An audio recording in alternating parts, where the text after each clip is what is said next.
बिस्मिल्लाहिर्रहमानिर्रहीम रब्बि इश्रह ली सदरी व यस्सिर ली अमरी वाहलुल उक़दतम मिन लिसानी यफ़क़हू क़ौली सुब्हानका ला इल्म लना इल्ला मा अल्लमतना इन्नका अंतल अलीमुल हकीम। अस्सलामु अलैकुम स्टूडेंट्स, आज के इस वीडियो मॉड्यूल में हम अपने 10th क्लास बायोलॉजी के प्रीवियस टॉपिक एयर पैसेज वे को कंटिन्यू रखेंगे। आज के लर्निंग ऑब्जेक्टिव्स हैं air passage way, it's remaining components. इसके हाफ कंपोनेंट्स हमने अपने पिछले वीडियो मॉड्यूल में कंप्लीट किए थे और रिमेनिंग कंपोनेंट्स है bronchi, bronchioles, alveolar duct, alveoli and blood vessels or the circulation of blood in lungs। Bronchi से स्टार्ट करते हैं। On entering the chest cavity, the trachea divides into two smaller tubes called bronchi, singular bronchus। अगर यहाँ पर देखा जाए तो trachea सीने तक एक है, इसके बाद ये दो हिस्सों में डिवाइड हो जाती है। इनमें से हर एक हिस्से को ब्रोंकाई का नाम दिया जाता है। अब ये ब्रोंकाई अपने अंदर कार्टिलेजिनियस प्लेट्स रखते हैं इनकी वॉल्स में। इनका काम वही है जो सी रिंग्स का ट्रैकिया के अंदर था, यानी ब्रोंकाई को क्लैप्स करने से, पिचक जाने से बचाना। ब्रोंक्यूल्स क्या हैं? Each bronchi enter into the lungs of its side and divide into smaller branches।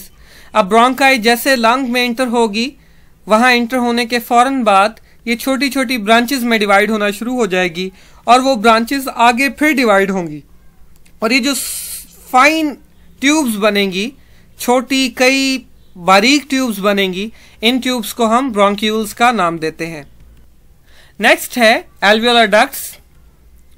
Bronchioles progressively lose the cartilage as they become narrower। जैसे जैसे bronchioles डिवाइड होते चले जाते हैं, छोटे होते चले जाते हैं, तंग होते चले जाते हैं, बारीक होते चले जाते हैं, उनकी कार्टिलेज भी खत्म हो जाती है और ये bronchioles एंड करते हैं फाइन ट्यूब्स पर, बिल्कुल बारीक बाल जैसी ट्यूब्स पर, जिन्हें alveolar ducts कहा जाता है। अगर हम alveoli की बात करें तो जहां पर alveolar duct एंड होती है वहां एक क्लस्टर, एक गुच्छा, अंगूरों के गुच्छों की तरह की एक चीज या क्लस्टर ऑफ पाउच शुरू होता है। इस क्लस्टर ऑफ पाउचेस को हम नाम देते हैं alveoli का या alveolus का। अगर हम इसका स्ट्रक्चर देखें तो हर alveoli एक सिंगल लेयर ऑफ सेल्स पर मुश्तमिल होता है, जिसे एपिथेलियल सेल्स कहा जाता है या जिसे एपिथेलियम भी कहा जाता है।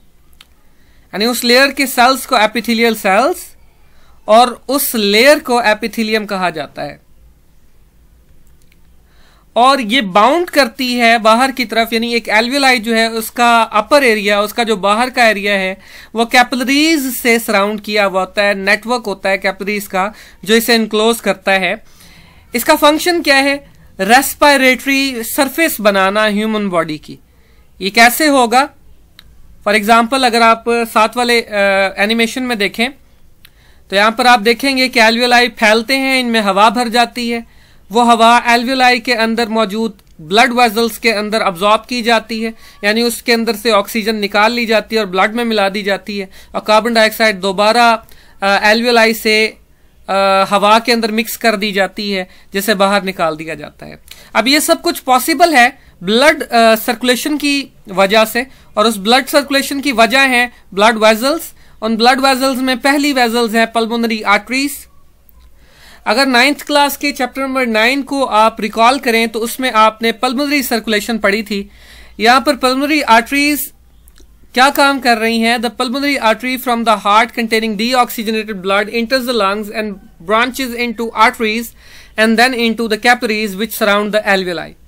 ये सारी डिटेल हमने 9th चैप्टर में 9th क्लास के आर्टिकल पल्मोनरी सर्कुलेशन में डिटेल से पढ़ी थी। हमने देखा था कि पल्मोनरी आर्टरी ऐसी आर्टरी है जो डीऑक्सीजनेटेड ब्लड कैरी करती है और ये डीऑक्सीजनेटेड ब्लड लेकर जाती है टूवर्ड लंग्स। वहां जाके ये पल्मोनरी आर्टरी छोटे छोटे आर्ट्रियूल्स में डिवाइड हो जाती है। ये हम वही रिकॉल कर रहे हैं जो 9th क्लास में था। ये आर्ट्रियूल्स में डिवाइड हो जाती हैं और ये फर्दर मोर डिवाइड होते होते होते होते कैपिलरीज में चले जाते हैं, कैपिलरीज में डिवाइड हो जाते हैं। अब ये कैपिलरीज एल्वेलाई को सराउंड करेंगी और वहां पर गैसेस एक्सचेंज होगा। उसके बाद जो ब्लड बनेगा डीऑक्सीजनेटेड, उसका क्या होगा तो वो देखते हैं। पल्मोनरी वेन्स, हमने 9th में ये चीज भी डिस्कस की थी कि ये वाहिद वो वेन्स हैं जो ऑक्सीजनेटेड ब्लड कैरी करती हैं। जो कैपिलरीज बनी थी पल्मोनरी आर्टरी के डिवाइड होने के बाद, वही कैपिलरीज अब ज्वाइन होंगी और वो वेन्यूल्स बनाएंगी, यानी छोटी वेन्स, जैसा 9th चैप्टर में आपने पढ़ा था आर्टरीज वेन्स एंड कैपिलरीज के टॉपिक के अंदर। तो ये दोबारा ज्वाइन होंगी और वेन्यूल्स बनाएंगी which form the pulmonary vein, और पल्मोनरी वेन ऑक्सीजनेटेड ब्लड को कैरी करेंगी बैक टू द हार्ट, और इस तरह से यहाँ पर सर्कुलेशन कंप्लीट होती है और जो ब्लड वेजल्स का एक जाल है वो कंप्लीट होता है। नेक्स्ट, इस टॉपिक का फॉलो अप लेते हैं और देखते हैं इसमें इंपॉर्टेंट क्वेश्चंस कौन कौन से बन सकते हैं। What are bronchi, how this form, bronchi क्या है और ये कैसे वजूद में आते हैं। What are alveolar ducts, alveolar ducts क्या है। What are alveoli, give their functions, alveoli क्या है, इनके फंक्शंस बताएं। What are alveoli, give their structure, ये भी पूछा जा सकता है कि एल्वेलाई क्या है, इनका स्ट्रक्चर बताएं। और ये भी पूछा जा सकता है कि ब्लड वेजल्स कौन सी हैं जो एल्वेलाई को सराउंड करती हैं, या ब्लड सर्कुलेशन बताएं जो लंग्स के अंदर हो रही होती है। अगर इसका फॉलोअप देखें तो हमने देखा कि ट्रैकिया जैसे ही चेस्ट कैविटी में एंटर होती है, दो ब्रोंकाई के अंदर डिवाइड हो जाती है, और इन ब्रोंकाई के अंदर कार्टिलेजिनियस प्लेट्स होती हैं, और इनका काम भी वही है जो ट्रैकिया में है, यानी ब्रोंकाई को कोलैप्स करने से बचाना। इसके बाद अगर देखें व्हाट आर एल्वेलर डक्ट्स, तो अगर देखा जाए तो ब्रोंक्यूल्स फर्दर मोर नैरो होते होते फाइन ट्यूब्स में चेंज हो जाते हैं, जिन्हें एल्वेलर डक्ट्स कहते हैं, जिनके एंड पे एल्वेलाई मौजूद हैं, यानी क्लस्टर ऑफ पाउचेस मौजूद हैं। सवाल आता है व्हाट आर एल्वेलाई, तो एल्वेलाई की डेफिनेशन कुछ यूं होगी, हम कहेंगे एल्वेलर डक्ट एंड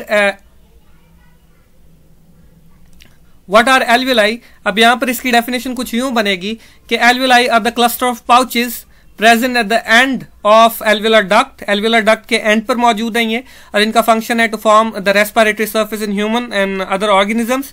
अब आता है what are alveoli, give their structure. अगर स्ट्रक्चर की बात करें तो alveoli single layer of cells से मिलकर बने हुए हैं, जिन्हें एपिथेलियम कहा जाता है, और इस एपिथेलियम के सेल्स को एपिथेलियल सेल्स भी कहा जाता है। और अगर हम कहें कि ब्लड वेजल्स कौन सी हैं जो इसे सराउंड करती हैं, तो उसमें आती हैं पल्मोनरी आर्टरीज, उसके आर्ट्रियूल्स और पल्मोनरी वेन्स। ये ब्लड वेजल्स हैं जो इसे यानी ये ब्लड वेजल्स हैं जो इसे सराउंड करती हैं, और इस सर्कुलेशन को जो पल्मोनरी वेन और पल्मोनरी आर्टरीज मिलके करवा रही हैं, इसे पल्मोनरी सर्कुलेशन कहते हैं। उम्मीद है आपको टॉपिक समझ ज़रूर आया होगा, और जहां भी आपको कन्फ्यूजन हो आप कमेंट बॉक्स में कमेंट करें, इंशाल्लाह आपका कॉन्सेप्ट क्लियर किया जाएगा। वस्सलाम।